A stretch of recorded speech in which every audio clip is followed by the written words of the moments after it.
Hello, আসসালামু আলাইকুম সবাইকে। সবাই কি সাউন্ড শুনতে পাচ্ছ কিনা, স্ক্রিনের লেখা সরি সাউন্ড দেখতে পাচ্ছ কিনা, স্ক্রিনের লেখা শুনতে পাচ্ছ কিনা জানাও।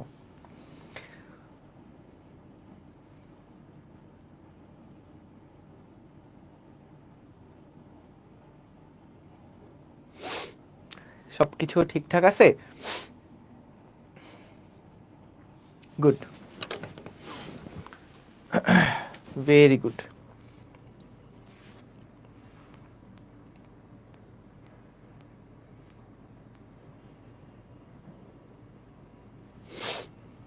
আমরা শুরুতে আগে চলো এই আজকে যেহেতু সিকিউ সলভিং ক্লাস, আমাদের থিওরি পার্ট গতদিন শেষ হয়ে গেছে, তো আমরা এই পার্টটা থেকে যাবতীয় যত টাইপের সিকিউ প্রবলেম আছে সেগুলা আজকের ক্লাসটাতে দেখে ফেলবো। এটা কিন্তু ফ্লুইড পার্টের সিকিউ সলভিং ক্লাস। আমরা ইলাস্টিসিটি পার্টের যে সিকিউ সলভিং ক্লাস সেটা তো নিছিলাম, আমরা আজকে হলো ফ্লুইড পার্টে। প্রথমে আগে চলো সূত্রগুলো একটু রিক্যাপ করে আসি, একটু রিভাইজ করে আসি কোনটা দিয়ে কি বোঝায়, তারপর আমরা একদম ডেডিকেটেডলি সিকিউ সলভিং এর মধ্যে চলে যাব।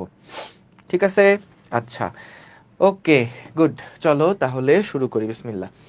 সো আমরা শোনো, সিকিউ কিন্তু আমরা যখন থিওরিগুলো পড়ছিলাম তখনও কিছু কিছু সিকিউ সলভ করছিলাম, ওইগুলাও কিন্তু গুরুত্বপূর্ণ। সো আমি ভিডিও শুরুতেই বলে রাখলাম যে যখন সিকিউ সলভিং ক্লাস দেখছো, এই সিকিউ সলভ করার বাইরেও কিন্তু আরও সিকিউ আছে যেগুলো আমি তোমাদের আগের ক্লাসগুলোতে করাইছিলাম।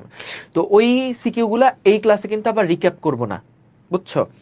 তো ওই ক্লাসগুলো থেকে যে সিকিউগুলো আছে ওগুলো কিন্তু প্র্যাকটিস করতেই হবে। এবং এই পার্টটা থেকে যেহেতু গত 5 বছরে বোর্ডে কোনো প্রশ্ন নাই, তো তার আগের 2016 থেকে 19 পর্যন্ত যে সমস্ত প্রশ্নগুলো আছে না, 15 থেকে 19 পর্যন্ত যে সমস্ত প্রশ্নগুলো আছে সেইগুলো নিয়ে হচ্ছে আমরা এই সলভ ক্লাসটা নিচ্ছি। ঠিক আছে? ওকে, আজকের ক্লাসের পর ঈদের বন্ধ না, আজকের ক্লাস না, কালকে একটা এমসিকিউ ক্লাস নিব এই টপিকটার উপরে। তারপরে এই চ্যাপ্টার মোটামুটি তোমার কলেজ এবং বোর্ডের জন্য ডান হয়ে থাকবে। এরপরে আমরা ঈদের পরে এই চ্যাপ্টারের উপরে আরো 3-4টা মতন ক্লাস নিব, যেখানে আমরা জাস্ট অ্যাডভান্স প্রবলেম সলভ করব, অ্যাডমিশন স্ট্যান্ডার্ড প্রবলেম সলভ করব আর কি। ঠিক আছে? ওকে, চলো শুরু করি আমরা। সো প্রথমে আমরা শিখছিলাম পৃষ্ঠটান। পৃষ্ঠটানের সূত্র কি ছিল একটু মনে করো। সিকিউ ওয়ান শট হয়ে যাচ্ছে, সিকিউ ওয়ান শট ক্লাস। পৃষ্ঠটানের সূত্রটা ছিল ভাইয়া যে টি সমান সমান এফ ডিভাইডেড বাই এল। এল এর পরিচয় কি ছিল? যে বস্তুর যতটুকু দৈর্ঘ্য তরলটা ভেজায়, তরলটা বস্তুর যতটুকু দৈর্ঘ্যকে ভেজায় সেটা ছিল এল। এটা ছিল পৃষ্ঠ টানের সূত্র। পৃষ্ঠ শক্তি তারপরের ক্লাসে আমরা পড়ছিলাম। পৃষ্ঠ শক্তির ক্ষেত্রে এটাকে আমরা এস দিয়ে প্রকাশ করি, এবং আমরা দেখছিলাম সংখ্যাগত মান কিন্তু পৃষ্ঠ শক্তি আর পৃষ্ঠ টানের একই হয়, এটা প্রমাণ করে দেখছিলাম। এবং পৃষ্ঠ শক্তির ফর্মুলা হচ্ছে delta W divided by delta A, অর্থাৎ একক ক্ষেত্রফল বৃদ্ধি করতে কতখানি কাজ করতে হয় সেটা হচ্ছে ওই তলের পৃষ্ঠ শক্তি ছিল। আচ্ছা, গেল।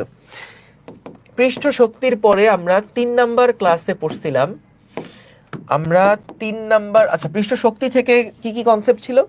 ওই যে বড় যে গোলক সেটাকে যদি ছোট ছোট গোলকে পরিণত করা হয় তাহলে কতটুকু কাজ করতে হবে, ডাব্লিউ কতটুকু করতে হবে। তো সেখানে আমরা দেখছিলাম যে কৃত কাজ সবসময় হিসাব করার সময় আমরা পৃষ্ঠ শক্তিটাকে গুণ দিব হচ্ছে পৃষ্ঠতলের ক্ষেত্রফলের পরিবর্তন দিয়ে। অর্থাৎ এই যে বড় যেই গোলকটা আছে, এই গোলকটাকে যদি আমি ছোট ছোট এন সংখ্যক গোলকে পরিণত করি, তাহলে এখানকার যে পৃষ্ঠতলের ক্ষেত্রফল সেটা তো 4 পাই আর স্কোয়ার, আর এখানে হবে N into 4 pi small r square. তো এখান থেকে আমরা কিন্তু তাদের মধ্যে একটা পার্থক্য আছে অবশ্যই, এই ছোটগুলোর পৃষ্ঠতলের ক্ষেত্রফল বড়, বড়টার পৃষ্ঠতলের ক্ষেত্রফল ছোট। সো আমরা যখন এখান থেকে এরিয়ার চেঞ্জটা হিসাব করি সেটা হচ্ছে n into 4 pi small r square minus 4 pi capital r square. এবং খেয়াল করো এই এন এর পরিচয়টা কি, এনটা আমরা স্মল আর এর ভ্যালুটা আমরা কিভাবে করে বের করতাম, যে এই বড়টার যে আয়তন এবং ছোটগুলার যে আয়তন সেই আয়তনটা সেম থাকবে। অর্থাৎ বড় গোলকের আয়তন হচ্ছে 4/3 pi into capital r cube সমান সমান n into 4/3 pi into small r cube. অর্থাৎ এই ছোট্ট ছোট এন সংখ্যক যে পানির গোলকগুলো আছে এগুলার যে আয়তন, সেই টোটাল আয়তন হচ্ছে এন ইন্টু 4/3 পাই আর কিউব। আর একটা বড় পানির ফোঁটা যার বা তরলের ফোঁটা যার ব্যাসার্ধ হচ্ছে আর, সেটার যে আয়তন সেটা হলো 4/3 পাই আর কিউব। সো আয়তন কিন্তু সেম থাকবে। এখান থেকে আমরা দেখছিলাম 4/3 পাই কাটাকাটি হয়ে যায়, তাহলে যেটা থাকে সেটা হচ্ছে আর কিউব ইকুয়ালস টু হচ্ছে n into small r cube. তো এই সূত্রটা থেকে আমরা কিন্তু এই যে স্মল আর এর ভ্যালু কত সেটা বের করতে পারি, বা স্মল আর এর সাথে ক্যাপিটাল আর এর সম্পর্ক কি এইটা আমরা এখান থেকে বের করতে পারি, এবং তারপরে এই যে পৃষ্ঠতলের ক্ষেত্রফলের মধ্যে কিন্তু আমরা এটাকে বসাই দিই, এই যে এই আর এর মধ্যে কিন্তু আমরা এইটা ব্যবহার করি। ঠিক আছে, এবং আমরা এটাও দেখছিলাম যে যখন বড় গোলকে পরিণত হয়, ছোট ছোট গোলক থেকে যখন বড় গোলকে পরিণত হয় তখন তাপমাত্রা বাড়ে, আর যখন বড় থেকে ছোটতে পরিণত হয় তখন তাপমাত্রা কমে। এভাবে মনে রাখতে বলছিলাম, ছোট ছোট গোলকের তাপমাত্রাও ছোট, বড় বড় গোলকের তাপমাত্রাও বড়। ঠিক আছে, কারণ কি ছিল? কারণ যখন ক্ষেত্রফল বাড়ানো লাগছে, এখানে তো ক্ষেত্রফল বেশি, পৃষ্ঠতলের ক্ষেত্রফল এখানে বেশি, তো যখন ক্ষেত্রফল বাড়াতে হবে তখন তাকে কিন্তু শক্তি গ্রহণ করতে হবে। তো এই প্রয়োজনীয় শক্তিটা যদি সে নিজের কাছ থেকেই গ্রহণ করে, তরল থেকেই যদি গ্রহণ করে, তাহলে তরলের অন্তঃস্থ শক্তি কমে যাবে। অন্তঃস্থ শক্তি কমে যাওয়া মানে তরলের তাপমাত্রা কমে যাবে। ঠিক আছে, সো এইটা হচ্ছে দেখো এর ছোট ছোট গোলকের ক্ষেত্রফল বেশি। যদি ক্ষেত্রফল বেশি হয় তাহলে সারফেস এনার্জি বেশি প্রয়োজন। তাহলে সারফেস এনার্জি কোত্থেকে নিবে? তরল থেকেই গ্রহণ করবে। তাহলে তরল থেকে অন্তঃস্থ শক্তি কমায় সে যদি নিজের সারফেস এরিয়া বাড়ায়, তাহলে অন্তঃস্থ শক্তি কমে যাবে মানে তাপমাত্রা কমে যাবে, এবং ভাইস ভার্সা এটার জন্য। সো সহজে মনে রাখার জন্য আমরা ছোট গোলকে তাপমাত্রা কম, বড় গোলক হয়ে গেলে তাপমাত্রা বেড়ে যাবে। আচ্ছা গেল। এবং শুধু তাই না, আমরা এখান থেকে তাপমাত্রার পরিবর্তনটা কেমনে হিসাব করতাম? আমরা দেখতাম যে এখানে আমাদের কাজ কত হয়েছে, এই যে কৃত কাজ কত, কাজ সমান সমান তো এস ইন্টু ডেল্টা এ। সো আমাদের যতটুকু শক্তি প্রয়োজন, এই অ্যাডিশনাল শক্তিটা যেহেতু তাপ শক্তি হিসেবে গ্রহণ করছে, সো আমরা কিন্তু এই ডেল্টা ডাব্লিউ সমান সমান লিখতাম ডেল্টা কিউ। আর কিউ সমান আমরা কিন্তু জানি লেখা যায় এম এস ডেল্টা থিটা। তো এখান থেকে আমরা ডেল্টা থিটার পরিবর্তন কত এইটা কিন্তু বের করতাম। তো এই রিলেটেড যে ম্যাথ সেটা কিন্তু ওই 3 নাম্বার লেকচারে আমরা দেখে আসছি। তো ওই ম্যাথ আর এখন করব না, আমরা জাস্ট একটা, যেহেতু এটা আমাদের সিকিউ এর লাস্ট ক্লাস, তো এই কারণে পুরা জিনিসগুলো একবার করে একটু রিভিউ করে যাচ্ছি। এই প্রশ্নগুলো কিন্তু খুবই গুরুত্বপূর্ণ, পরীক্ষায় প্রশ্ন পাওয়ার আগে অ্যান্সার করা শুরু করে দিবা। ঠিক আছে, খুবই গুরুত্বপূর্ণ কিন্তু এটা গেল। পৃষ্ঠ শক্তি নিয়ে আমরা এগুলো দেখছি, পৃষ্ঠ টান নিয়ে দেখছি। এর পরের দিনের ক্লাসে আমরা কি দেখছিলাম মনে আছে? এর পরের দিনের ক্লাসে আমরা কৈশিক নল নিয়ে পড়ছিলাম, এবং ওই তরলের যে অবরোহণ বা অবনমন সেইগুলার মানটা কি এগুলো আমরা কিন্তু হিসাব করেছিলাম। যেমন ওখানে কাহিনী কি ছিল, আমরা কন্টাক্ট অ্যাঙ্গেল নিয়েও পড়েছিলাম।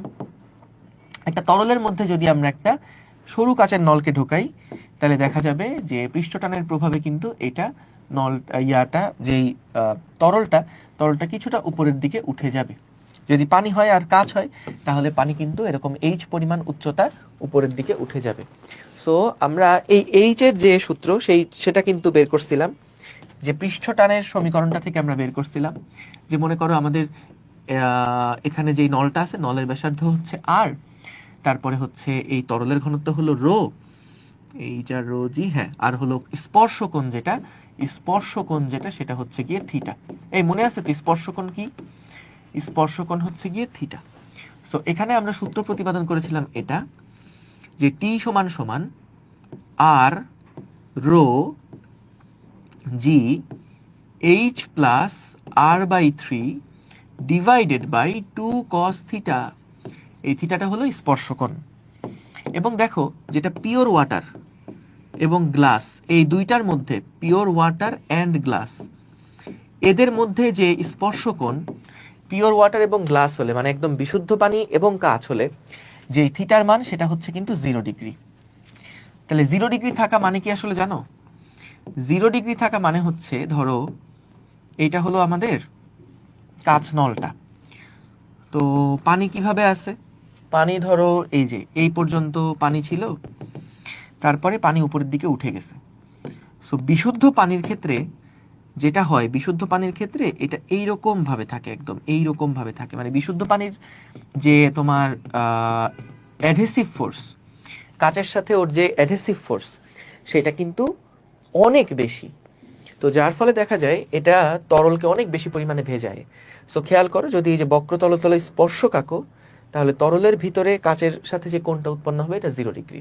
সো এটা খেয়াল রেখো, পিওর ওয়াটার এবং গ্লাসের জন্য থিটা সমান সমান কিন্তু 0 ডিগ্রি হয়। সূত্র ঠিকঠাক লিখছি? ইয়েস। এবং এটা বলছিলাম যদি আমাদের পারদ এবং একটা হয়, পারদ এবং গ্লাস হয়, তাহলে পারদ আর গ্লাসের জন্য ভাইয়া কি হয় জানো? পারদ এবং গ্লাসের জন্য কি হয় এটা দেখা যায় একটু অবনমন হয়, একটু অবনমন হয়। তো পারদের ক্ষেত্রে যে স্পর্শকোণ সেটা তো 90-র চেয়ে বড়, cos 90-র চেয়ে বড় হলে আমরা নেগেটিভ ভ্যালু পাই, তাই না? আমরা নেগেটিভ ভ্যালু পাই, ঠিক আছে? সো আমাদের এই সূত্রটাকে কিন্তু অনেক সময় যখন আমাদের এইচ এর মানটা অনেক বড় আর এর তুলনায়, তখন কিন্তু আমরা এভাবে লিখতে পারি যে টি সমান সমান এই যে r/3টাকে ইগনোর করলে থাকে h r rho g divided by 2 cos theta.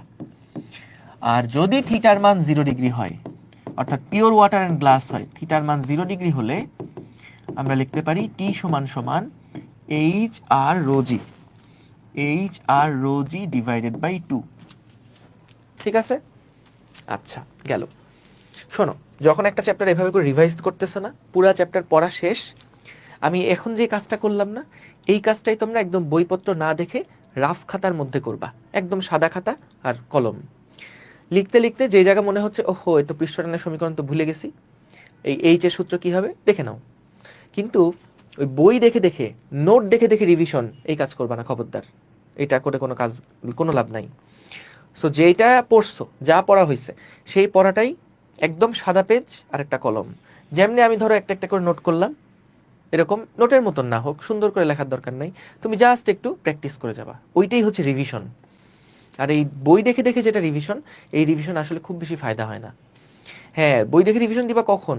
যে ভাই একেবারে অনেক কিছু ভুলে গেছি, মানে মনেই আসতেছে না কিছু, তখন একবার করে স্কিম থ্রু করো এবং তারপরে বন্ধ করে একবার না দেখে একটু লেখো, জাস্ট সমীকরণগুলো একবার করে একটু লেখো, কোন টার্মটা দিয়ে কি বোঝায় এগুলো একটু দেখো, বুঝছো? আচ্ছা, তাহলে এইটা গেল আমাদের স্পর্শকোণ রিলেটেড। আশা করি আর কোনো থিওরি এখানে বাদ দেইনি। ওকে, হ্যাঁ, এরপরে আমরা দেখছি হচ্ছে লাস্ট দিন গতকালকের ক্লাসে আমরা কয়েকটা সূত্র পড়ছি। গতকালকের ক্লাসে না আমরা বেশ কয়েকটা সূত্র পড়েছি। প্রথমে আমরা পড়ছি হচ্ছে ওই যে সান্দ্র বল কিসের কিসের উপরে ডিপেন্ড করে।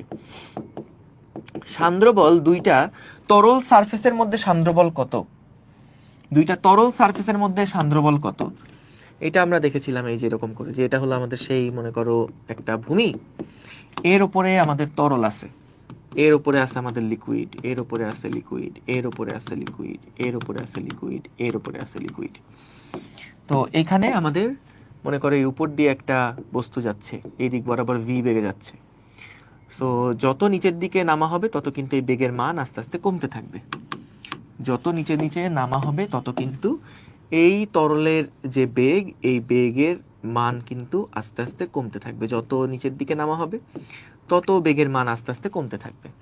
সো যদি আমাদের এই হাইটটা হয় হচ্ছে ডি ওয়াই, তাহলে আমরা আমাদের যে বেগের নতি বলছিলাম, বেগের নতি সেটা কত, ডিভি বাই ডিওয়াই। অর্থাৎ যেই দুইটা তলের মধ্যে তুমি বেগের নতি হিসাব করবা, সেই দুইটা তলের বেগের পার্থক্য ডিভাইডেড বাই তলদ্বয়ের মধ্যবর্তী দূরত্ব। এবং খেয়াল করো যে এফ, এই এফ সমান সমান আমরা সূত্র দেখছিলাম eta into A into dv divided by dy, মনে পড়ছে? সো এই এফটা ছিল সান্দ্র বল। এটা হচ্ছে একটা লিকুইডের সারফেস আর একটা সলিড সারফেস, এই দুইটার মধ্যকার সান্দ্র বল কত সেটা আমরা এই সূত্র দিয়ে পেয়েছিলাম। মনে আছে? মনে পড়ছে? ঠিক আছে, ডান, বলো। ওকে, এরপরে ভাইয়া দেখো সান্দ্র বলটা তো আমরা দেখলাম, এরপরে আমরা দেখছিলাম স্টোকসের সূত্র। স্টোকস সূত্রগুলা কিন্তু মুখস্থ করে রাখতে হবে। স্টোকসের সূত্র কার জন্য প্রযোজ্য? একটা গোলকের জন্য প্রযোজ্য। তো যখন আমাদের মনে করো এই যে একটা তরলের ভিতরে একটা তরল, এই তরলের মনে করলাম সান্দ্রতাঙ্ক হচ্ছে গিয়ে ইটা, এর ভিতরে যদি আর ব্যাসার্ধের কোনো একটা বস্তু কোনো একটা গোলক, সরি, আর ব্যাসার্ধের কোনো একটা গোলক, আর ব্যাসার্ধের কোনো একটা গোলক যদি ভি বেগে পড়তে থাকে, ভি বেগে চলতে থাকে, তাহলে এটা গতির বিপরীত দিকে একটা সান্দ্র বল অনুভব করবে। এই সান্দ্র বল সমান সমান হচ্ছে 6πr ইটা ভি, 6πr ইটা ভি। মনে পড়ছে? কমেন্টে জানাও তো মনে পড়ে কিনা। এবং আমরা গতকালকে অন্তবেগের সূত্র দেখছিলাম, ফাইনাল টপিক ছিল এটা, লাস্ট টপিক, অন্তবেগ। এই অন্তবেগের সূত্র ছিল হচ্ছে ভি সমান সমান 2r² rho s minus rho l divided by g into g divided by 9 eta. এই ছিল সূত্র। এবং এই সূত্র আমরা তখন লিখছিলাম যখন উপর থেকে বস্তুটা নিচের দিকে পড়ে, তখন যখন নিচ থেকে বস্তু উপরের দিকে যায়, অর্থাৎ ঘনত্ব যখন বস্তুর ঘনত্ব যখন কম হয়, তখন আমরা যে সূত্র পাই সেটা হচ্ছে rho l minus rho s into g divided by 9 eta. ঠিক আছে? তো এই সূত্রগুলো আমরা কিন্তু দেখছিলাম গতকালকে, এগুলা প্রমাণ টমান দেখছি। এগুলো এখন ঠাড়া দিন রাত 24 ঘন্টা ধরে মুখস্থ করবা। এই সূত্রগুলা দিন রাত 24 ঘন্টা ধরে সূত্রগুলা মুখস্থ করবা। এই বলো, সূত্রগুলা কি মনে পড়েছে? আচ্ছা, অন্তবেগের সমীকরণটা কেমনে আসছিল একটু মনে করি। দেখো, যখন বস্তু সমবেগে চলছে তখন কিন্তু এর উপরে যে তিনটা বল কাজ করছে, তিনটা বল কি কি? তিনটা বল কি কি? ধরো যখন বস্তু নিচের দিকে নামছে, এটা তরলের ভিতরে আছে, যখন বস্তুটা নিচের দিকে নামছে, মূলত যখন অন্তবেগ অর্জন করলো, যখন বস্তুটা অন্তবেগ অর্জন করলো, তখনকার সমীকরণটা কি ছিল একটু দেখো। সমীকরণ দিয়েও ম্যাথ করা লাগবে। সেটা হচ্ছে অন্তবেগের ক্ষেত্রে নিচের দিকে এর একটা ওজন বল আছে, উপরের দিকে আছে একটা প্লবতা বল, এবং উপরের দিকে আছে একটা সান্দ্র বল। তো আমরা এখান থেকে লিখতে পারি, দেখো, যখন সমবেগে পড়ছে তার মানে ত্বরণ শূন্য। ত্বরণ শূন্য মানে হচ্ছে লব্ধি বল শূন্য, অর্থাৎ উপরের দুইটা বল সমান সমান হচ্ছে নিচের বলটা। তাহলে উপরের দুইটা বল হচ্ছে সান্দ্র বল প্লাস হলো FB, এবং নিচের বলটা হচ্ছে গিয়ে ওজন বল W। তো এই সান্দ্র বল F সমান আমরা কিন্তু লিখতে পারি W মাইনাস FB। সো এটাই কিন্তু আমাদের সান্দ্র বল, খেয়াল রেখো। সো যদি আমাদের সান্দ্র বল বের করতে বলে, অন্তবেগের ক্ষেত্রে যদি সান্দ্র বল বের করতে বলে, অন্তবেগের ক্ষেত্রে যদি সান্দ্র বল বের করতে বলে, তাহলে দেখো W সমান সমান মেইন সূত্র কি ছিল? mg, তাই না? mg। আচ্ছা, m মানে কি লেখা যায়? রো এস ভিজি। আর বয়েন্সি ফোর্স সমান কি? রো এল ভিজি। অর্থাৎ খেয়াল করো, এটা কিন্তু আসলে অ্যাপারেন্ট ওয়েট। যা হোক, ওইটার আলাপ বাদ। আমরা এখান থেকে খেয়াল করো, v মানে আবার কি লেখা যায়? 4/3πr³ into g rho s minus rho l. খেয়াল করো যে আমাদের সান্দ্র বলের সমীকরণ কিন্তু এইটাও লেখা যায়, সান্দ্র বলের সমীকরণ কিন্তু এইটাও লেখা যায়। ঠিক আছে? যখন বস্তুটা অন্তবেগে নিচের দিকে পড়ছে, বস্তুটা যখন অন্তবেগে নিচের দিকে পড়ছে, তখনকার সান্দ্র বল কিন্তু এইটা। এটাও একটা সান্দ্র বলের সমীকরণ, কিন্তু এটা কখনকার? যখন বস্তু অন্তবেগে পড়ছে। যখন বস্তু অন্তবেগ নিয়ে পড়ছে, যখন বস্তু অন্তবেগ নিয়ে পড়ছে। ঠিক আছে? যখন বস্তু অন্তবেগ নিয়ে পড়ছে তখনকার জন্য কিন্তু তার, দেখো, এই W থেকে FB বাদ দিলে আমরা তার ওই যে বলটা পাবো, এটাই হচ্ছে তার সান্দ্র বল F। বুঝেছ? তাহলে সান্দ্র বল যদি এরকম হয় ভাইয়া, আমরা একটা সিকিউ করব, দারুণ একটা সিকিউ, যে F এর যে মানটা, সেটা সান্দ্র বল আমাদের বের করতে বলছে একটা সিলিন্ডারের জন্য। সো বলছে যে একটা সিলিন্ডার, সেটা নিচের দিকে পড়ে গেছে, তাহলে এটার সান্দ্র বল কেমন হবে বের করো। তো আমাদের আয়তন টায়তন সবকিছু দেওয়া ছিল। তো সেখানে সান্দ্র বলের জন্য কিন্তু আমরা সিলিন্ডার আকৃতি হলে এই সূত্র অ্যাপ্লাই করতে পারবো না। এই সূত্র শুধুমাত্র কিসের জন্য প্রযোজ্য? এটা শুধুমাত্র গোলক শেপের জন্য কিন্তু প্রযোজ্য, গোলকের ক্ষেত্রে প্রযোজ্য। সিলিন্ডার হলে কিন্তু 6πr ইটা ভি অ্যাপ্লাই করতে পারবো না। তাহলে সেই ক্ষেত্রে আমরা কিন্তু তখন এই সিলিন্ডারের ক্ষেত্রে মূলত W থেকে FBটা বাদ দিব। সিলিন্ডার যদি হয় তাহলে তার ডাব্লিউ থেকে এফবি এর ভ্যালুটা খালি বাদ দিব, বুঝছো? যাই হোক, সিকিউ আসবে, আসলে আমরা দেখতে পারবো, কোনো অসুবিধা নাই। সো বলো, পুরা টপিকটা রিভাইজ হয়ে গেছে না? সব কিছু মনে পড়ছে না? একটু বলো তো, সব কিছু কি মাথায় চলে আসছে? বলো।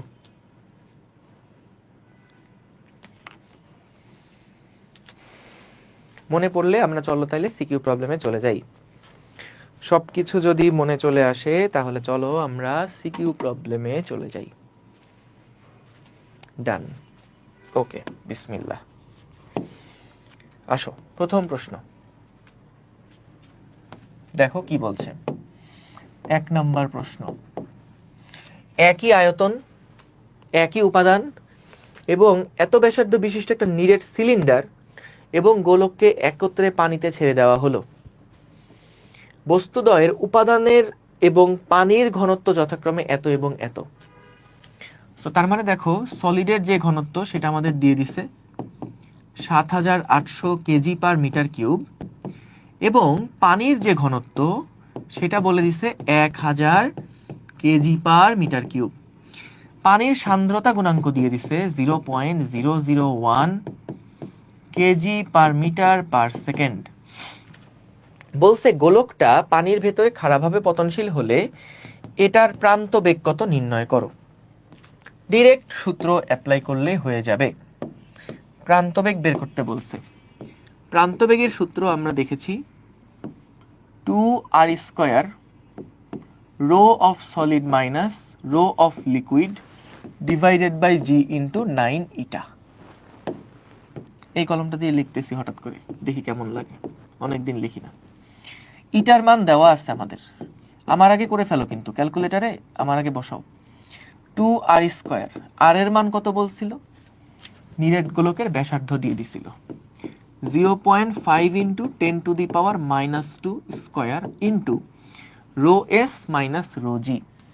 রো এস মানে হচ্ছে ৭৮০০, রো জি মানে হচ্ছে ১০০০ ইন্টু 9.8। তাহলে দেখো কত আসে, কত আসে দেখো। ৬৮০০ into 9.8 into 0.5 into 10⁻⁻² square into 2 divided by 9 divided by 0.001। So এখান থেকে আসছে 41.13। 41.13। কি করলাম হিসাব? C C C C C C C C, calculator টিপলে যদি এই বয়সে ভুল হয় তাহলে কেমনে হবে? 370.2, 370.2 মিটার পার সেকেন্ড। আবার দেখি, বয়স হয়েছে তো, বিশ্বাস নাই। হ্যাঁ, 370.2। গুড। উৎস এটা কি আসছে তোমার? বয়স তো আমার হয়েছে, এখন যদি তোমারও বয়স বাড়ছে, 1666 করে ফেলছো। ঠিক আছে, সো 370.2 গেল। পরের প্রশ্ন আসো, ঘ নাম্বার। ঘ নাম্বার, সিলিন্ডার এবং গোলকের মধ্যে কোনটা অধিক সান্দ্র বল অনুভব করবে? কোনটা অধিক সান্দ্র বল অনুভব করবে? দেখো এইখানে আমরা দেখো, যখন দুইটা বস্তুকে একত্রে ছেড়ে দেওয়া হলো, ছেড়ে দেওয়ার পরে বস্তুদ্বয় কি বেগ অর্জন করবে বলতো? অন্তবেগ অর্জন করবে। অন্তবেগ অর্জন করবে।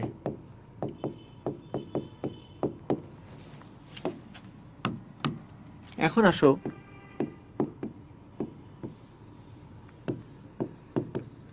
অন্তবেগে চলাকালীন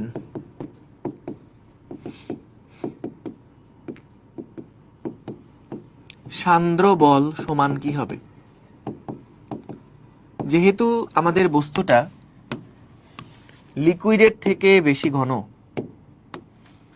তাহলে সেক্ষেত্রে যেহেতু আমাদের বস্তুটা লিকুইডের থেকে বেশি ঘন, তাহলে খেয়াল করো যখন এটা নিচের দিকে একটা সমবেগে পড়বে, যেহেতু ঘন বেশি তাই নিচের দিকে পড়বে, এবং আমরা দেখো নিচের দিকে ডাব্লিউ কাজ করবে, উপরের দিকে কাজ করবে একটা এফ বি, এবং উপরের দিকে কাজ করবে সান্দ্র বল এফ।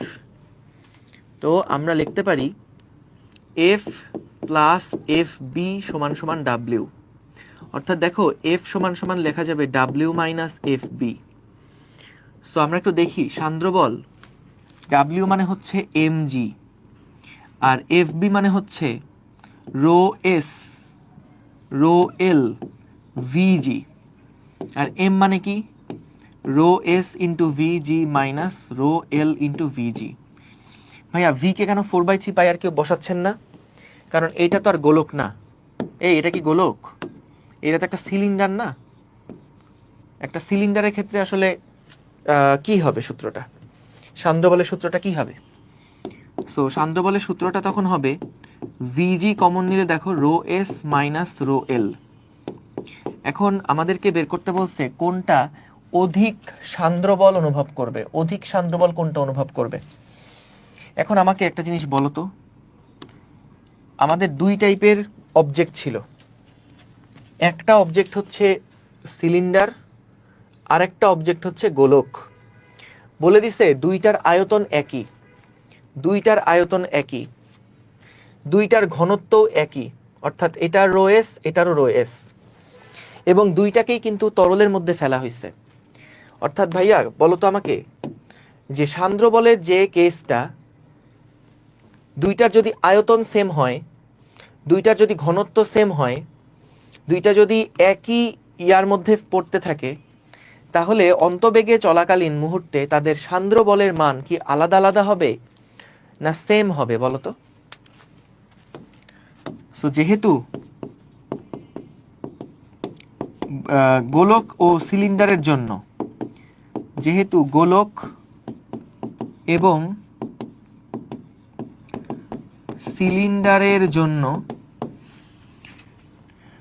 ভি রো এস সমান, এবং দুটি বস্তুকেই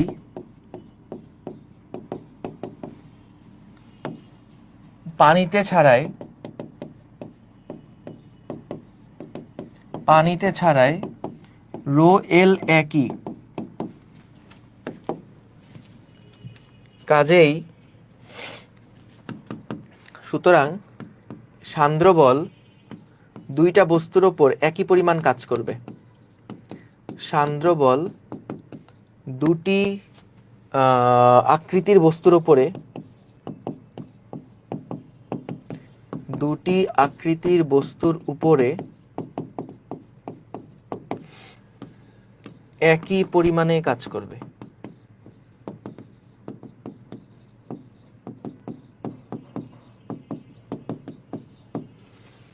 যখন তারা অন্তবেগে চলমান।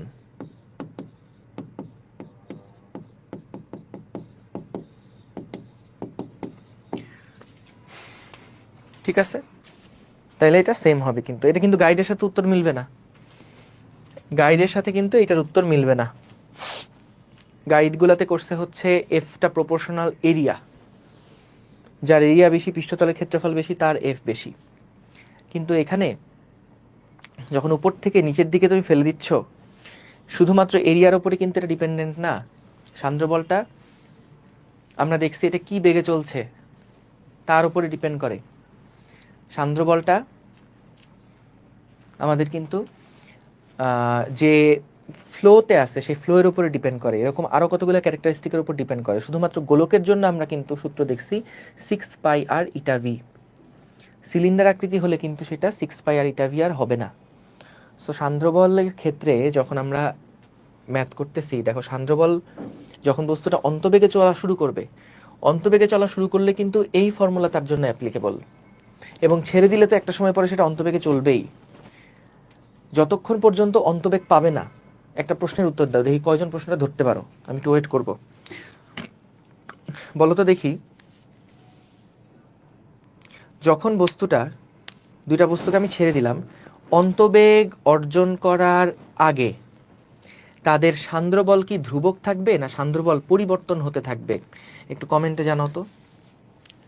অন্তবেগ অর্জন করার আগের মুহূর্তগুলাতে, যখন অন্তবেগ তো একটু পরে অর্জন করবে, সো অন্তবেগ অর্জন করার আগের মুহূর্তগুলাতে সান্দ্র বল এটা কি কনস্ট্যান্ট থাকবে নাকি এটা আস্তে আস্তে পরিবর্তন হবে? বলো তো দেখি।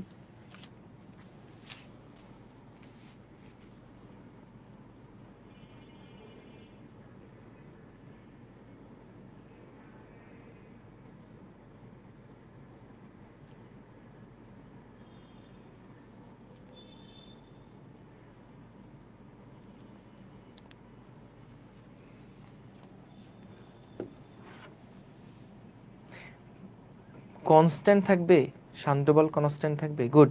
পরিবর্তন হবে, সান্দ্রবল পরিবর্তন হবে। স্বপ্নবাজ জাহান, স্বপ্নবাজ জাহান সঠিক উত্তর দিছ, আর এদিকে হচ্ছে মৌলি বিশ্বাস সঠিক উত্তর দিছ। তোমরা দুইজন আমার আইডিতে নক দিয়ে বলবা যে ভাইয়া আমরা সঠিক উত্তর দিছিলাম, সবার আগে আমাদেরকে টি শার্ট দেন, ঠিক আছে? এই যে পরিবর্তন হবে, আজকে যেহেতু মানুষজন একটু কম আছে, দুপুরবেলা ক্লাস নিচ্ছি, তো এর জন্য একটা টি শার্ট গিফট করে দিলাম। যাও, এই স্বপ্নবাদ জাহান এখানে ফেসবুকে সবার আগে অ্যান্সার দিছো, তুমি হচ্ছে ইয়া করবা। আর এদিকে মৌলি বিশ্বাস আমার আইডিতে একটা নক দিও। তবে টি শার্ট এখন পাঠাইতে পারবো না, এখন সব বন্ধ হয়ে যাচ্ছে। আমি আবির ভাইকে বলে রাখবো, আবির ভাই তোমাদের পাঠাই দিবে, ঠিক আছে? দেখো, যেটা বললাম যে অন্তবেগ অর্জন করার আগে, অন্তবেগ অর্জন করার আগে একদম শুরুর কথা চিন্তা করো তো। একদম শুরুতে তো এই বস্তুটা নিচের দিকে ওজন বল আছে আর উপরের দিকে আছে প্লবতা বল। এরপরে কি হয়, এই মুহূর্তে বস্তুটার নিচের দিকে একটা এফ নেট কাজ করে।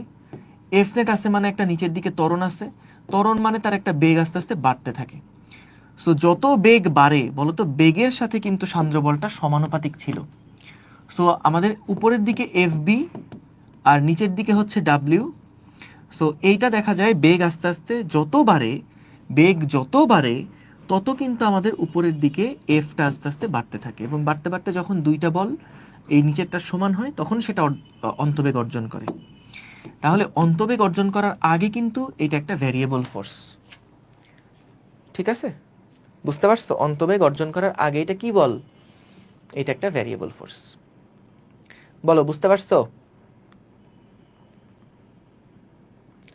একটু জানাও বুঝছো কিনা।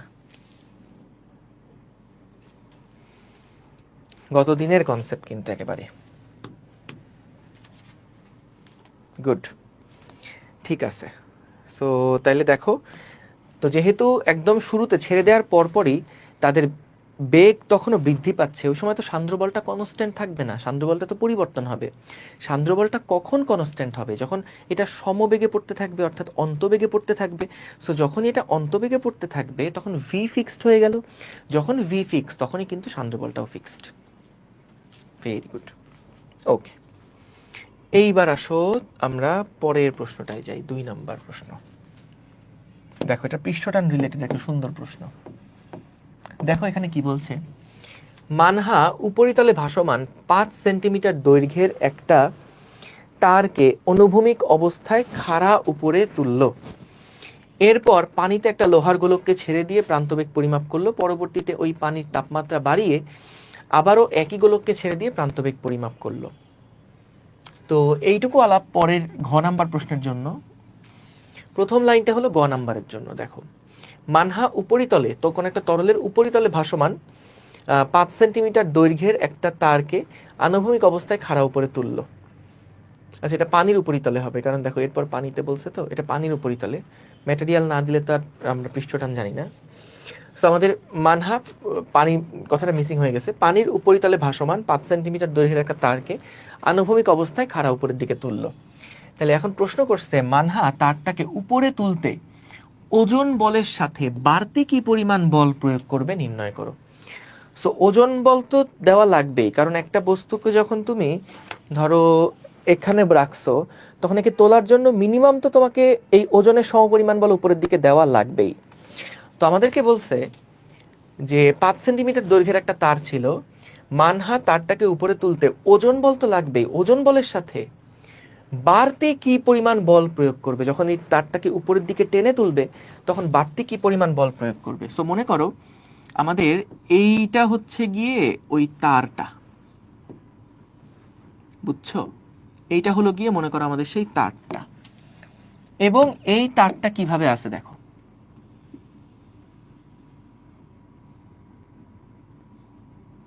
তারটা তরলে যখন রাখা ছিল এইভাবে রাখা ছিল, কিন্তু কিন্তু যখনই আমরা তারটাকে আসলে তুলতে যাব তখনই কিন্তু দেখবা তারটাকে যখন উঠাতে যাব আমরা,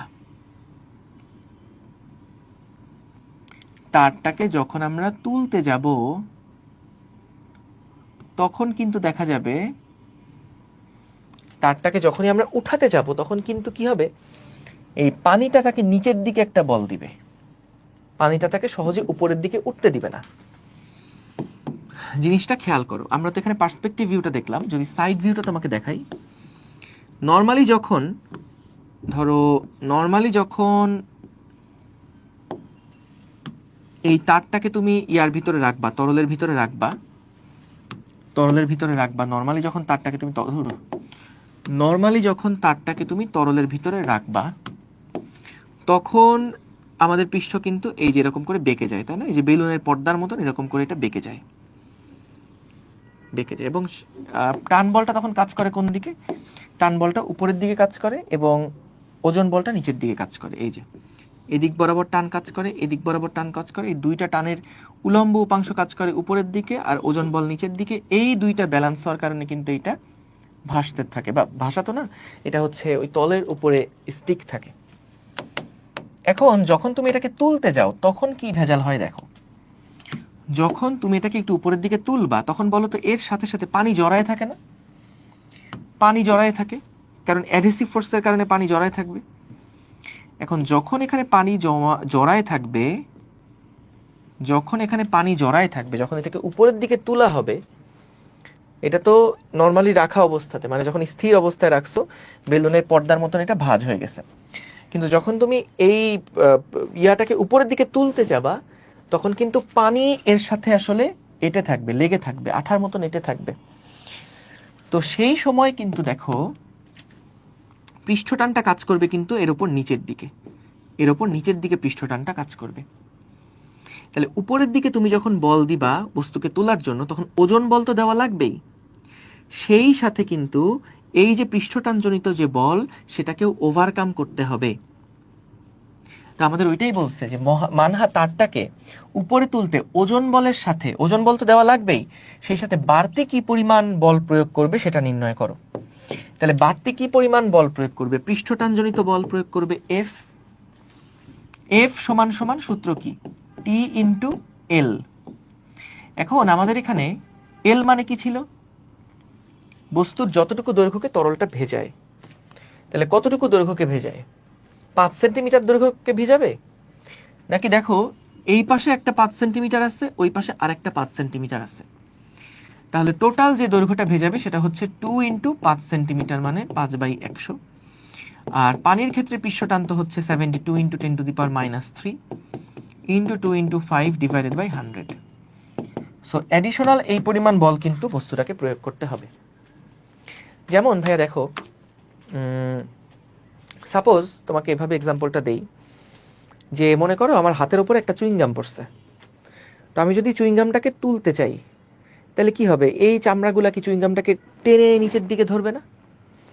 তো ঠিক ওই রকম দেখো এই পানির সাথে এই সলিডের তো একটা অ্যাডহেসিভ ফোর্স আছে, সেই অ্যাডহেসিভ ফোর্সের কারণে বা ওই যে আসঞ্জন বল আছে, আসঞ্জন বলের কারণে এই পানির অণুগুলা এর সাথে যুক্ত থাকবে, আর পানির অণুকে যে বলে টানে সেইটাই কি পৃষ্ঠটান বল না? তো আলটিমেটলি এই বস্তুটার উপরে কিন্তু সেই পৃষ্ঠটানজনিত বলটা কাজ করবে, এবং এটার কারণে তোমাকে উপরের দিকে তোলার জন্য বাড়তি পৃষ্ঠটান বল দেওয়া লাগবে, বাড়তি একটা পৃষ্ঠটান বল দেওয়া লাগবে। বুঝছো? গুড। সো আশা করি বুঝতে পেরেছো। না, এই পৃষ্ঠটান এটাই 72 ইন্টু 10⁻³ এটাই ঠিক আছে, 10⁻³ into 2 into 5 divided by 100। So এটা আসতেছে হচ্ছে 0.0072। 0.0072 নিউটন, এত এফ। সো এটা অ্যাডিশনাল বল। টোটাল বল কত দেওয়া লাগবে? টোটাল বল তো ডাব্লিউ প্লাস এফ। গুড, ঠিক আছে, বুঝলাম। পরের প্রশ্নটা যাই, দেখো ঘ নাম্বারে কি বলছে। ঘ নাম্বারে বলল যে উদ্দীপকের কোন ক্ষেত্রে প্রান্তবেগ বেশি পাওয়া যাবে, মানে এটা যে সেকেন্ড পার্টের প্রশ্নটা আর কি। এরপর কি করলো, পানিতে একটা লোহার গোলককে ছেড়ে দিয়ে প্রান্তবেগ পরিমাপ করলো, আর পরবর্তীতে ওই পানির তাপমাত্রা বাড়িয়ে, নাই এটা কই, সূত্রের মধ্যে কি কোনো তাপমাত্রার ব্যাপার আছে? নাই, তাইলে কি তাপমাত্রার উপর ডিপেন্ড করবে না?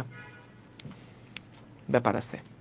দেখো তাপমাত্রা হয়তো এখানে সরাসরি নাই, কিন্তু বলতো তাপমাত্রা বাড়লে ঘনত্বের পরিবর্তন হয় না? লিকুইডের ঘনত্ব পরিবর্তন হয় না? হয়, এবং সান্দ্রতাঙ্কেরও চেঞ্জ হয়। সো দেখো তাপমাত্রা বাড়ালে,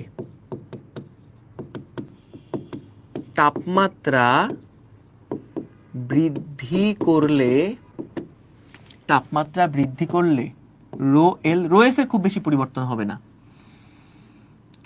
রো এল এবং ইটা কমে, সান্দ্রতাঙ্ক কমে। তাপমাত্রা যত বাড়াবা তত কিন্তু সান্দ্রতাঙ্ক কমতে থাকবে। আয় হায়, আবার সিগন্যাল প্রবলেম হচ্ছে, দাঁড়াও একটু অপেক্ষা করি। ওয়েব অ্যাপে তোমরা আসো? ওয়েব অ্যাপে বাচ্চারা তোমরা কি আসো?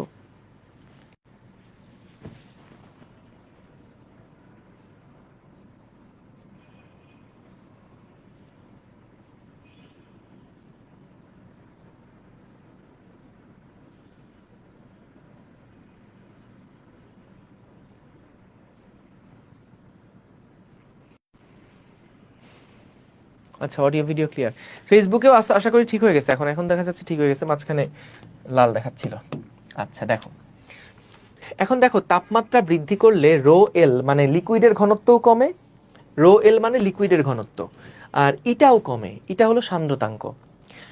সো যত তাপমাত্রা কমবে তত কিন্তু ফ্লুইডটা ফ্লো করবে বেশি বেশি। সো যত ভালোভাবে ফ্লো করবে তার সান্দ্রতাঙ্ক কিন্তু কম হবে। যেটা বলছিলাম আগের দিন, যার ইটা কম সেটা কিন্তু সহজে ফ্লো করতে পারে, যার ইটা বেশি সেটা সহজে ফ্লো করতে পারে না। যেমন মধু, এর সান্দ্রতাঙ্ক অনেক বেশি, এটা সহজে ফ্লো করতে পারে না, খুবই স্টিকি এটা। আর পানির ক্ষেত্রে তার সান্দ্রতাঙ্ক কিন্তু কম, এই জন্য সহজে ফ্লো করতে পারে। সো তাপমাত্রা যত বাড়ায় দেওয়া হয় তত ফ্লো রেট বেড়ে যায়, মানে ফ্লোটা আরো স্মুথ হয়। সো ইটার পরিমাণ তত কমে যায়। ঠিক আছে, ইটার পরিমাণটা তত কমে যায়। এখন কথা হচ্ছে, দেখো আমরা তো একই গোলককে ডুবাইছিলাম, একই গোলককে ডুবালে 2 constant, r constant, g constant, 9 constant, eta constant, rho s constant. Sorry, eta তো কনস্ট্যান্ট না, তাপমাত্রা চেঞ্জ হলে ইটা তো কনস্ট্যান্ট না। সো ইটা হলো একটা ভ্যারিয়েবল, তাপমাত্রা চেঞ্জের সাথে চেঞ্জ হবে। রো এল একটা ভ্যারিয়েবল, তাপমাত্রা চেঞ্জের সাথে চেঞ্জ হবে। তাহলে আমাকে বলো তো, প্রথমে যদি ইনিশিয়াল ভি এর কথা বলি, তাহলে সেখানে হবে rho s minus rho l initial divided by eta initial.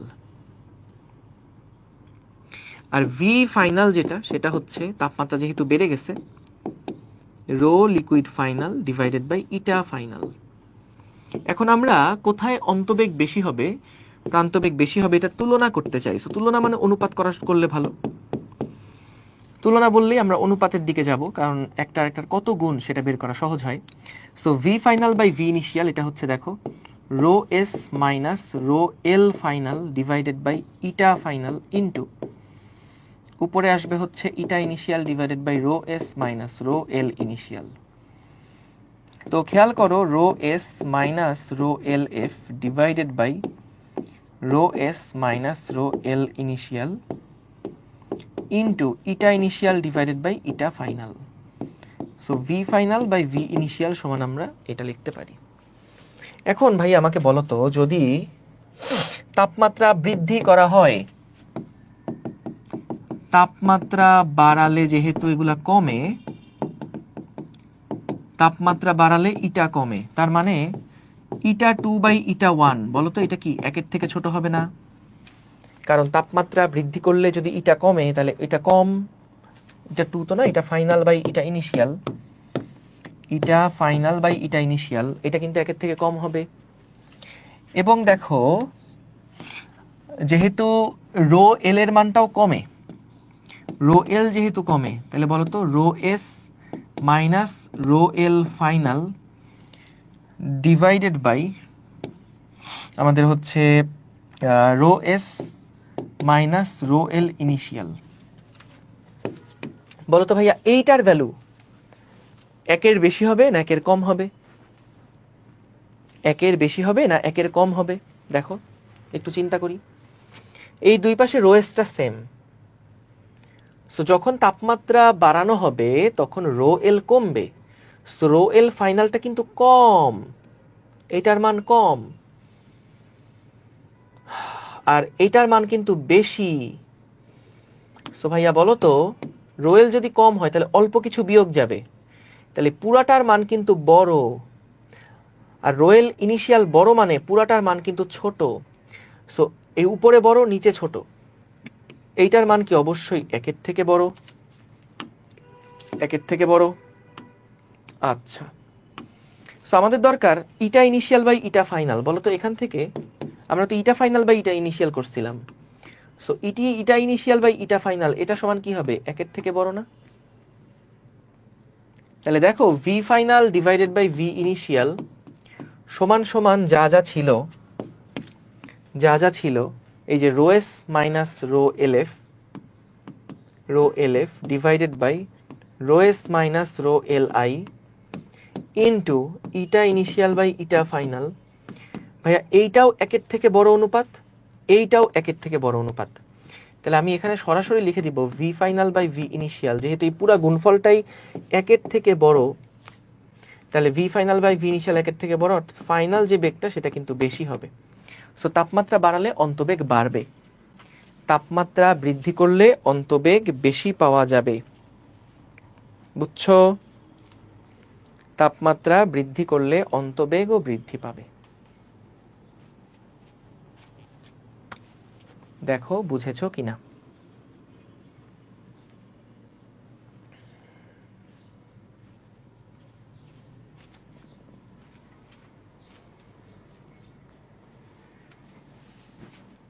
ঠিক আছে,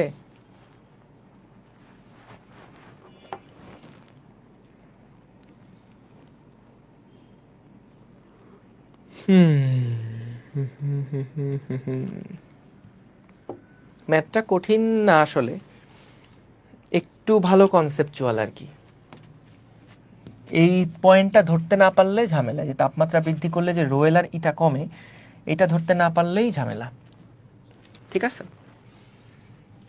সো দেখো প্রথম থেকে আরেকবার পুরোটা রিক্যাপ করি। প্রান্ত বেগ বলে দিছে, আমরা জানি সূত্র এটা। সো তাপমাত্রা বাড়লে ভি বাড়বে না কমবে বের করতে বলছে। তো আমরা দেখছি যে ভি এর মানটা কিন্তু দেখো আর এর সাথে সমানুপাতিক, জি এর সাথে সমানুপাতিক, কিন্তু আর তো ফিক্সড, জি ফিক্সড, 9 ফিক্সড, 2 ফিক্সড, চেঞ্জ হবে শুধুমাত্র রো এল আর ইটা। দেখো এমসিকিউ হলে আমি কেমনে করতাম তোমারে বলি, এমসিকিউ হলে আমি একবারে এখান থেকে অ্যান্সার বের করে ফেলতাম যে 2 r square g rho s minus rho l divided by 9 eta. So যখন তুমি তাপমাত্রা বাড়াবা তখন তার সান্দ্রতা কমবে, ইটা কমলে মানে ভি বাড়বে। আচ্ছা, এবং যখন তাপমাত্রা বাড়াবা তখন রো এল এর মানও কিন্তু কমবে, রো এল এর মান যদি কমে তাহলে পুরাটার মান বাড়বে, তাই ভিও বাড়বে। ইজি। সো এমসিকিউ আসলে এভাবে চিন্তা করবা, সিকিউ আসলে একটু লেখালেখির ঝামেলা আছে। সো এই কারণে এটা বৃদ্ধি করলে কিসের উপরে সমানুপাতিক, ইনিশিয়াল হলে কি হবে, ফাইনাল হলে কি হবে, অনুপাত হলে কি হবে, এবং আমরা তাপমাত্রা বাড়ালে এই অনুপাত কত, এই অনুপাত কত, তারপর হিসাব করে ফেললাম। বুঝছো? ওকে, আশা করি এইটা বোঝার পর, এটা দেখলে তো ক্লিয়ার হয়ে গেছেই। ঠিক আছে, 3 নাম্বার প্রশ্নে যাই চলো। তাজিন পরীক্ষাগারে পানির সান্দ্র বল এবং পানির বিশুদ্ধতা নির্ণয়ের জন্য নিচের চিত্র অনুযায়ী পরীক্ষা সম্পন্ন করে। লোহার গোলকের উপরে পানির সান্দ্র বল নির্ণয় করো। দেখো এখানে একটা লোহার গোলক আছে যার ব্যাস দেওয়া আছে, ব্যাসার্ধ হচ্ছে অর্ধেক, তাহলে 0.25 মিলিমিটার, এবং পানির যে ঘনত্ব সেটা হচ্ছে 1000 কেজি পার মিটার কিউব, এবং অন্তবেগ সেটা হচ্ছে 2 centimetre per second. 2 centimetre per second, এখানে পার সেকেন্ড আসে নাই। ঠিক আছে, তো আমাদেরকে বলছে লোহার গোলকের উপর সান্দ্রবল কত বের করো। সান্দ্রবল হচ্ছে 6 পাই আর ইটা ভি। তাহলে 6 পাই আর এর মান হচ্ছে 0.25 ইন্টু 10 টু দি পাওয়ার -3, ইটার মান দিয়ে দিছে 3 into 10 to the power -3 into V বলে দিছে 2/100। তাহলে এফ সমান সমান কত হবে বের করে ফেলবা। ইজি না ভাইয়া, বলো তো? এই ক্লাসটা করলে কি ফুল সিকিউ কভার হবে ফ্লুইড পার্টের? শুরুতে বলছি এই ক্লাসের সিকিউগুলোর সাথে ক্লাসের মাঝখানে মাঝখানে যে সিকিউগুলো করছিলাম ওইগুলাও করতে হবে।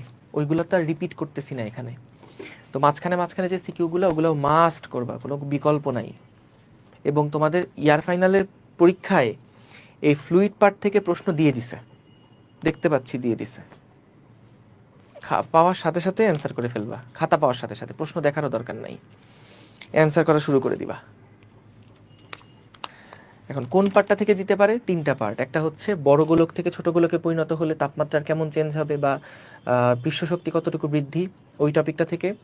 তারপরে যে হাইটের অঙ্কটা থেকে, এবং ফাইনালি হচ্ছে সান্দ্রবল, অন্তবেগ। এই কয়েকটা জিনিস কিন্তু,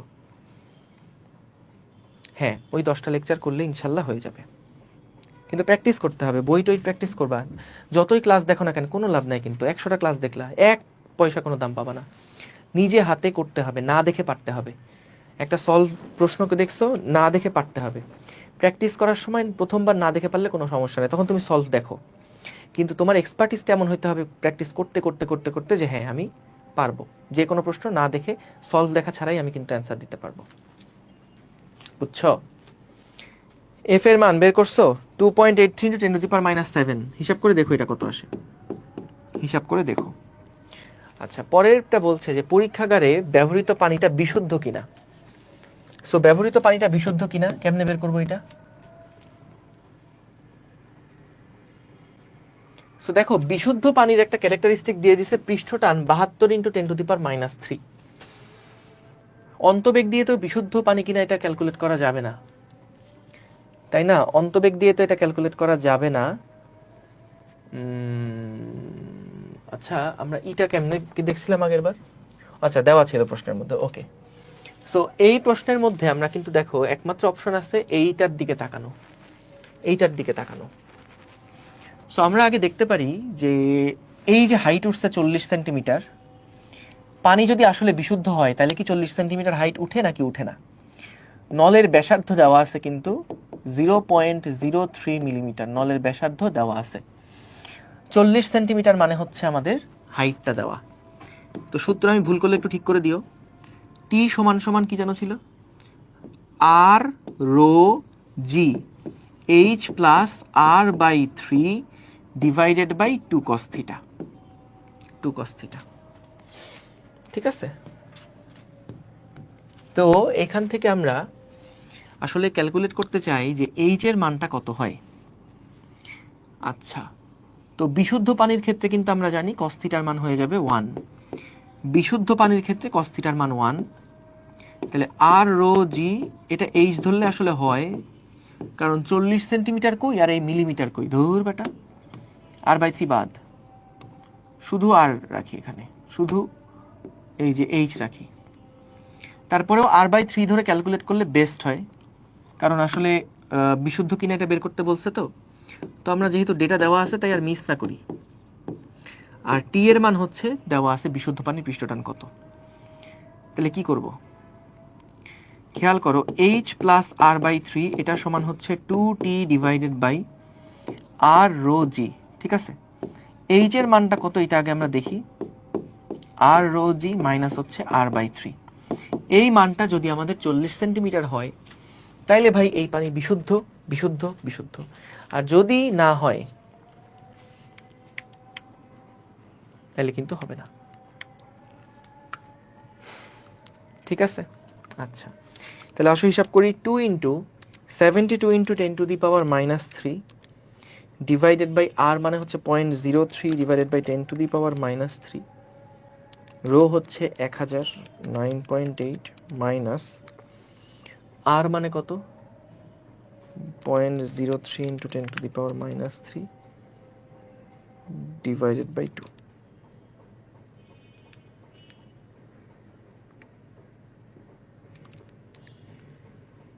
সো এটা আসতেছে প্রায় 48 মতন, প্রায় 48 সেন্টিমিটার মতন আসতেছে। এটা 48.98 সেন্টিমিটার মতন আসতেছে। 0.4897 মিটার, যেহেতু সেন্টিমিটার কনভার্ট করলে 0.48979591 0.4898 সেন্টিমিটার আসলো। তাহলে এই যদি আমাদের 48 আসতো তাইলে এটা বিশুদ্ধ হতো। সো বিশুদ্ধ হলে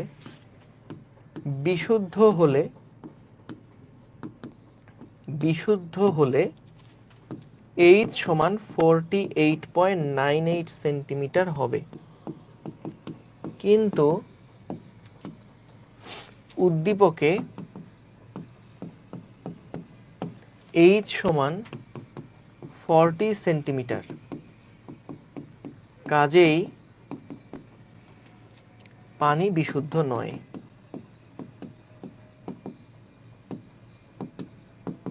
বুঝছো? এই কারণে পানি বিশুদ্ধ নয়। হ্যাঁ টি এর মান বের করে করলেও হবে, কোনো অসুবিধা নেই। ফাতেমাতুজ জোহরা, টি এর মান বের করে করলেও হবে, কোনো সমস্যা নাই, একই কথা। ও বলছে যে ভাইয়া টি এর মানটা 72 দেওয়া আছে, এটাই বসান। বসায় তারপরে ও বলতেছে যে ভাইয়া এইচ এর মান যে 40 দেওয়া আছে, 40 বসান, বসায় দেখেন টি কত হয়। টি যদি 72 না পান তাহলে ওটা বিশুদ্ধ না। ঠিক আছে, ওকে, গুড, ভেরি গুড। দেখো এই অঙ্কটা রাখছি কেন, এটা আমি করাইছিলাম তোমাদের। এই অঙ্কটা প্রায় চলে আসছে আর কি, প্রায় চলেই আসছে, তোমার কলেজে এটা চলেই আসছে প্রায়। বুঝছো? এটা হোমওয়ার্ক দিলাম কারণ এটা আমি প্রিভিয়াস লেকচারে করাইছি, আগের লেকচারে করানো।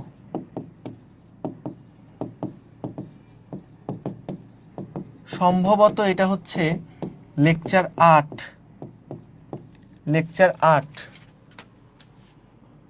হ্যাঁ, পৃষ্ঠশক্তি লেকচার 8-এ পড়ালাম, লেকচার 8-এ করানো। সো এটা মাস্ট দেখবা, কোনো বিকল্প নাই, এটা চলে আসছে পরীক্ষায়।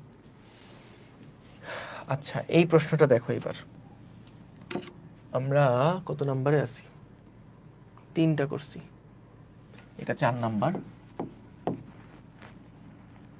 এটা 5 নাম্বার। দেখো কি বলছে, 1 মিটার স্কয়ার ক্ষেত্রফল বিশিষ্ট এবং 8 মিলিমিটার পুরুত্বের স্টিল প্লেটের নিচের পৃষ্ঠ দৃঢ় অবলম্বনে আটকায় উপরের পৃষ্ঠে বল প্রয়োগ করে ব্যাবর্তন তৈরি করা হলো। স্টিলের ব্যাবর্তন গুণাঙ্ক এত। তার মানে দেখো জিনিসটা আসলে কি করছে, জিনিসটা আসলে যে এটা যে পুরুত্বটা, সে পুরুত্বটা আমাদের দিয়ে দিছে। এই বস্তুটার যে পুরুত্বটা, এই পুরুত্বটা আমাদের দিয়ে দিছে। পুরুত্বটা আমাদের দেওয়া আছে যে এই পুরুত্ব হলো 8 মিলিমিটার। পুরুত্ব হচ্ছে 8 মিলিমিটার এবং এটার যে এরিয়া সেটা হচ্ছে 1 মিটার স্কয়ার। স্টিলের ব্যাবর্তন গুণাঙ্ক দিয়ে দিছে 8 × 10⁸। এটা ফ্লুইড অঙ্ক না যদিও। সো বলছে যে ব্যাবর্তন বিকৃতি যদি 0.3 হয়, অর্থাৎ small l by capital l, এটার মান যদি 0.3 হয়, তাহলে প্রযুক্ত বল কত হবে নির্ণয় করো। দেখো জিনিসটা কি ছিল, যে আমরা ধরো এই তলের উপরে একটা বল প্রয়োগ করলাম, এই তলের উপরে আমরা একটা বল প্রয়োগ করলাম। বল প্রয়োগ করলে কি হবে, বলটা প্রয়োগ করলে কিন্তু এইটা এরকম বেঁকে যাবে। এই যে বুঝতে পারছো, এইটা কিন্তু এরকম করে বেঁকে যাবে।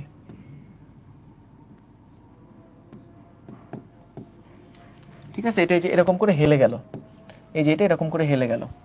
তো সেখানে বিকৃতি কোনটা ছিল, বিকৃতি এই যে এটুকু স্মল এল, এটা হচ্ছে ক্যাপিটাল এল। সো আমাদের এফ বের করতে বলছে, দেখো আমরা সূত্র জানতাম এফ বাই এ পীড়ন সমান সমান ইটা ইন্টু বিকৃতি। তো এফ সমান কি হবে, ব্যবর্তন গুণাঙ্ক into A into small l by capital l. তাহলে আমাদের ব্যবর্তন গুণাঙ্ক দিয়ে দিছে 8 ইন্টু 10⁻10 ইন্টু পৃষ্ঠতলের ক্ষেত্রফল 1 এবং small l by capital l, এটার ভ্যালু কত, small l divided by capital l, এটার মান সরাসরি আমাদের দিয়ে দিচ্ছে 0.3।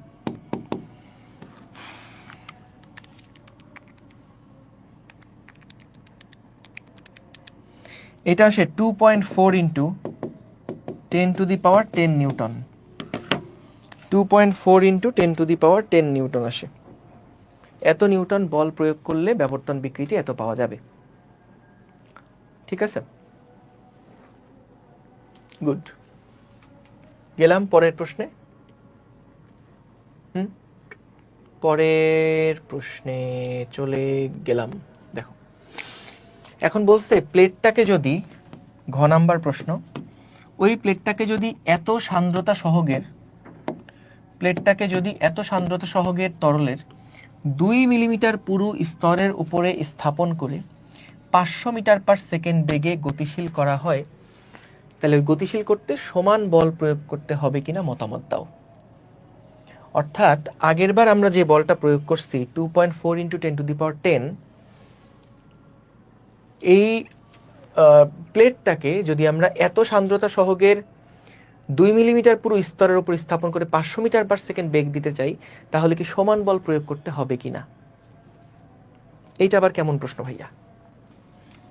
দেখো এটা হলো আমাদের সেই তলটা, মানে এটা হলো আমাদের সেই প্লেটটা, এটা হলো স্টিলের প্লেট, এটা হলো আমাদের স্টিলের প্লেটটা।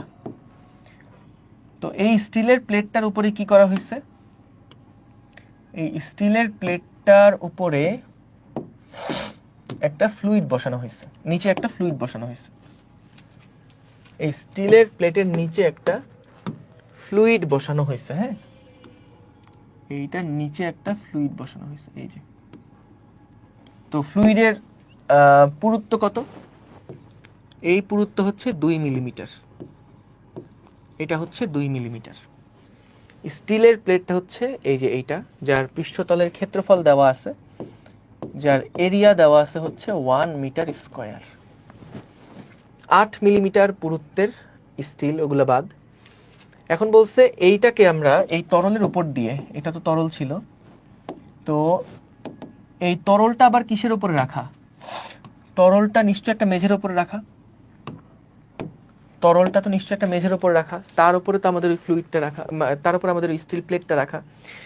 এখন দেখো বলছে যে এটাকে আমরা সমবেগে, উপরের যে স্টিল প্লেটটা আছে, দাঁড়াও তো স্টিল প্লেটটার ব্যাসার্ধ একটু বাড়াই দিই।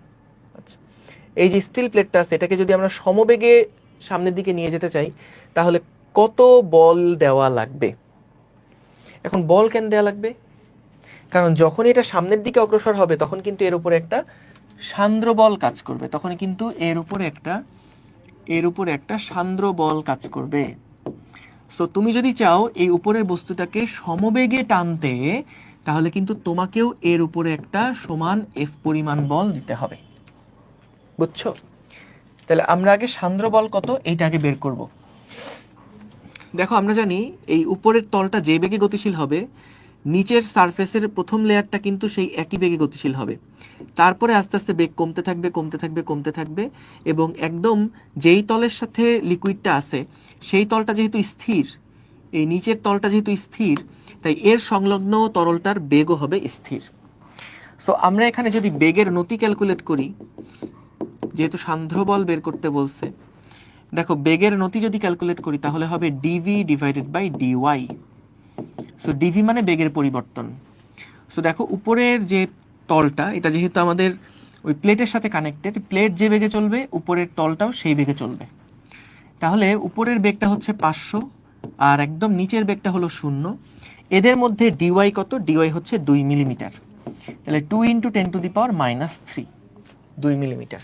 এটা গেল বেগের নতি। এফ সমান সমান আমরা জানি, মানে সান্দ্রতা বলটা হিসাব করছি, eta into A into dv divided by dy. তাহলে ইটার মান হচ্ছে 8.5 এত সান্দ্রতা সহগ ইন্টু এরিয়া যেটা সেটা হচ্ছে 1 metre square into dv by dy মানে হচ্ছে 500 ডিভাইডেড বাই 2 ইন্টু 10⁻³ তাহলে আমরা এখান থেকে এফ এর ভ্যালু কত বের করব? তাহলে আমরা এখান থেকে এফ এর ভ্যালু কত বের করব? দেখো,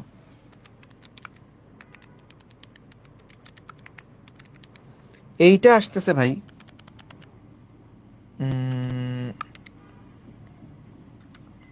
2.125 ইন্টু 10⁶ নিউটন। তাহলে কি সমান বল প্রয়োগ করলাম? না, সমান বল কিন্তু এখানে প্রয়োগ করি নাই। ঠিক আছে, সো 500 নিউটন বলে যদি আমি এটাকে যদি বেগটা 500 মিটার পার সেকেন্ড দিতে চাই তাহলে কিন্তু আমাকে এই পরিমাণ এফ দেওয়া লাগবে। এখন বলো তো, যদি বেগ আরো বাড়াও 1000 মিটার পার সেকেন্ড করো তখন কিন্তু বেগের নতিটা আরো বাড়বে। যদি 500 মিটার পার সেকেন্ডে স্লাইড না করায়, এখন যদি তুমি 1000 মিটার পার সেকেন্ডে ওই বস্তুটাকে নিতে চাও তাহলে দেখো এই সংলগ্ন যেই পানিটা সেটা যেহেতু স্থির তলের সাথে সংলগ্ন, এটার বেগ কিন্তু 0ই, আর এটার বেগটা কিন্তু তখন 1000 হবে, উপরের লেয়ারের বেগটা হবে 1000। তাহলে বেগের নতি উপরে ডিভি হবে 1000 আর ডিওয়াই তো আগের মতনই আছে। তাহলে যত বেশি বেগে টানবা তত কিন্তু সান্দ্র বল বাড়বে এবং তোমাকেও বেশি বল প্রয়োগ করে এটাকে সামনের দিকে টানা লাগবে। বুঝতে পারছো? এটা বুঝছো কিনা দেখো তো, যে এটা হলো সান্দ্র বল। একটা কাজ করি, চলো সান্দ্র বলকে আমরা ছোট হাতের এফ দিয়ে প্রকাশ করি। তাহলে যেহেতু বস্তু সমবেগ তাহলে ত্বরণ শূন্য, তাহলে এফ নেট সমান সমান তো এম এ। এম এ যেহেতু শূন্য, দেখো এফ নেট মানে কারা কারা, একটা হলো ক্যাপিটাল এফ মাইনাস হচ্ছে স্মল এফ। তাহলে তোমাকে ওই সান্দ্র বলের সমান পরিমাণ বল দিয়ে কিন্তু ওইটাকে ঠেলতে হবে বা টানতে হবে। বুঝতে পেরেছো? বলো তো ক্লিয়ার কিনা?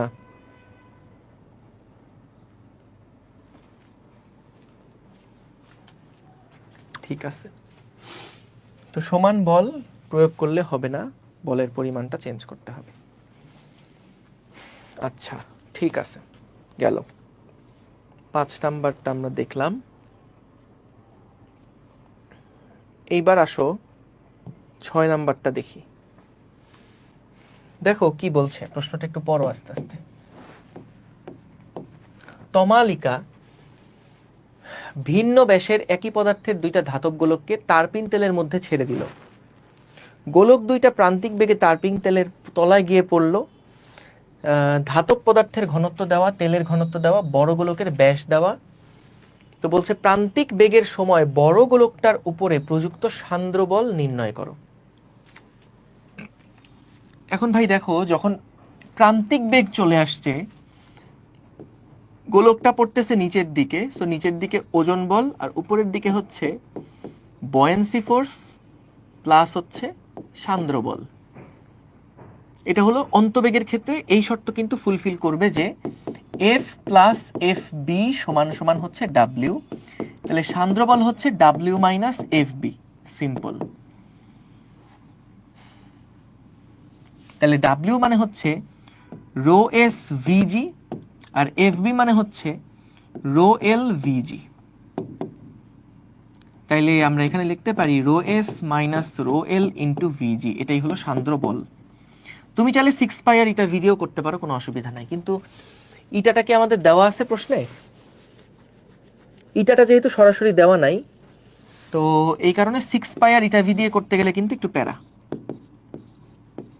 অবশ্য না, তাও প্যারা না, তুমি যখন ভি বসাবা তখন ইটা আবার ক্যান্সেল হয়েই যাবে, তো সমস্যা নেই, ওইটা দিয়েও করতে পারো। গতকালকে একটা সূত্র দেখাইছিলাম, ওইটা দিয়ে করতে পারো বা এটা দিয়েও সরাসরি করতে পারো, একই কথা। সো এখানে দেখো rho s minus rho l, rho s এর মান হচ্ছে ধাতব পদার্থের ঘনত্ব 10⁻³ minus rho l 8.9 into 10 square into v মানে হচ্ছে 4/3 পাই আর কিউব। বড় গোলকের ব্যাস দেওয়া আছে, ব্যাসার্ধ তাহলে 3 সেন্টিমিটার, 4/3 পাই আর কিউব, এটা ভি ইন্টু জি মানে হচ্ছে 9.8। তাহলে আমরা এখান থেকে এফ এর মান কত বের করে ফেলতে পারবো, দেখবা কত হয়। বড় প্রান্তিক বেগের সময় বড় গোলকটার উপরে প্রযুক্ত সান্দ্র বল কত বের করবা, বুঝছেন? বলেন তো সবাই ক্লিয়ার কিনা?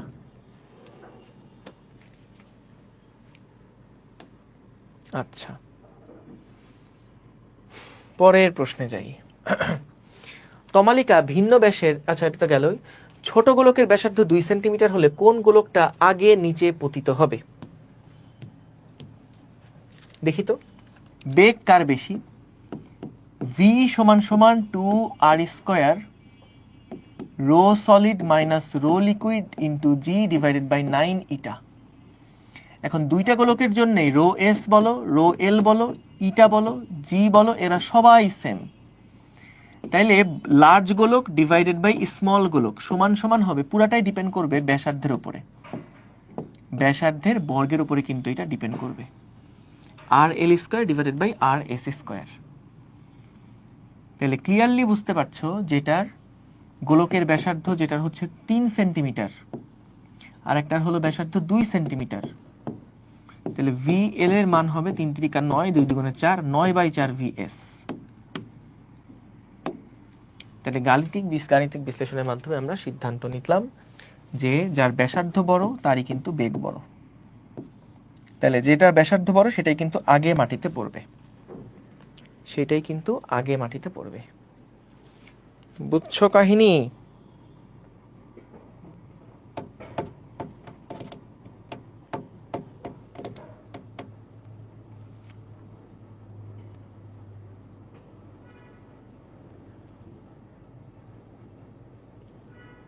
ঠিক আছে, আমাদের আর 2-1টা সিকিউ বাকি আছে, তবে সেগুলোও আগেরগুলোর মতনই।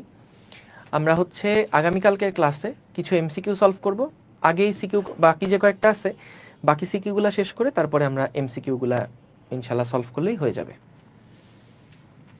ঠিক আছে, তাইলে আমরা আজকে শেষ করি এখানে। ধন্যবাদ তোমাদেরকে এই অসময় ক্লাসে জয়েন করার জন্য।